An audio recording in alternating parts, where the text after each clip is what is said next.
আসসালামু আলাইকুম শিক্ষার্থীরা, তোমাদেরকে শিশির একাডেমিতে স্বাগতম। আজ আমি তোমাদের সাথে ব্যক্তিগত কিছু কথা বলতে চাই। সপ্তাহে কতটি দিন শিক্ষার্থীরা? উত্তর হবে 7 দিন। বছরে কতটি মাস? উত্তর হবে 12টি মাস। তেমনি কিছু প্রশ্নের উত্তর তোমরা সব জায়গায় সেম পাবা, গাইডে আর আমার কাছেও। তাই এমন কথা বলে আমাকে বিব্রত করবে না। আমি অনেক গবেষণা করে তোমাদের ইউনিক কিছু উপহার দেওয়ার চেষ্টা করি, কিন্তু কিছু টপিক থেকেই যায় যাদের উত্তর হবে কি একই। তো তোমরা অবশ্যই এ নিয়ে আর মাথা ঘামাবে না। আমি সবসময় চেষ্টা করি অনেক রিসার্চ করে তোমাদের অথেন্টিক কিছু উপহার দেওয়ার। তো শিক্ষার্থীরা, চলো আমরা শুরু করি।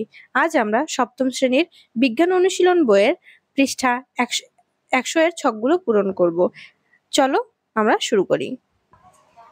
শিক্ষার্থীরা দেখো, আমরা দেখে নিই যে এখানে কি ছকগুলোতে কি বলা হয়েছে। ছক 1 এবং 2 উৎসের নাম, পানির উৎস কোথায় থেকে পায় সেগুলো, এবং মাটির নিচে না উপরে, প্রাকৃতিক নাকি মানব সৃষ্ট উৎস, এবং ছক 2ও প্রায় ওই রকম।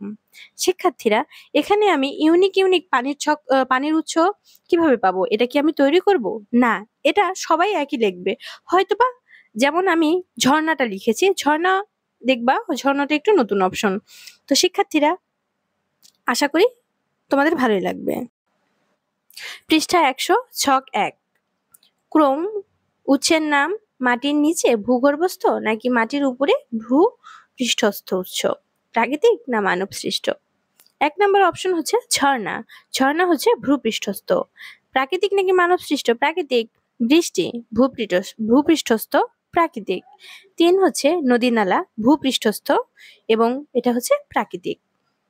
নলকূপ উৎসের নাম হচ্ছে নলকূপ, আর এবং এটা হচ্ছে ভূগর্ভস্থ পানি, আর এটা হচ্ছে আমাদের মানব সৃষ্ট। এটা কি? নলকূপ মানুষ করে না। পুকুর হচ্ছে ভূপৃষ্ঠস্থ। এবং এটা হচ্ছে মানব সৃষ্ট। তো শিক্ষার্থীরা, এই যে আমি এখানে দিয়েছি, তোমরা চাইলে তোমাদের যদি আরো কোনো উৎস জানা থাকে তবে তোমরা তা লিখতে পারো। চলো শিক্ষার্থী, এবার আমরা ছক 2 পূরণ করে আসি। ছক 2 সেখানে আমাদের বলা হয়েছে ক্রোম উৎসের নাম কোন কাজে ব্যবহৃত হয়?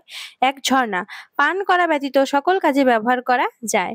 শিক্ষার্থীরা, এখানে আমরা দেখো আরেকটি অপশন রয়েছে, পান করা নিরাপদ কিনা। ঝর্ণার পানি পান করা নিরাপদ নয়। বৃষ্টি, কৃষি কাজে, পানি দেওয়া, গৃহস্থলী কাজে ইত্যাদি কাজে এসব পানি ব্যবহৃত হয়, নিরাপদ। নদী নালা, জমিতে সেচের কাজে, বিদ্যুৎ উৎপাদনে, গবাদি পশুর গোসলে, কাপড় কাচায় ইত্যাদি কাজে ব্যবহৃত হয়, এটা নিরাপদ নয়। নলকূপ, পান করা, রান্না বান্না, দৈনন্দিন সকল কাজে ব্যবহৃত হয়, এটা হচ্ছে নিরাপদ নয়। পুকুর, গোসল করা, বাসন মাজা, কাপড় ধোয়া ইত্যাদি, নিরাপদ নয়। তো শিক্ষার্থীরা, এটাই ছিল।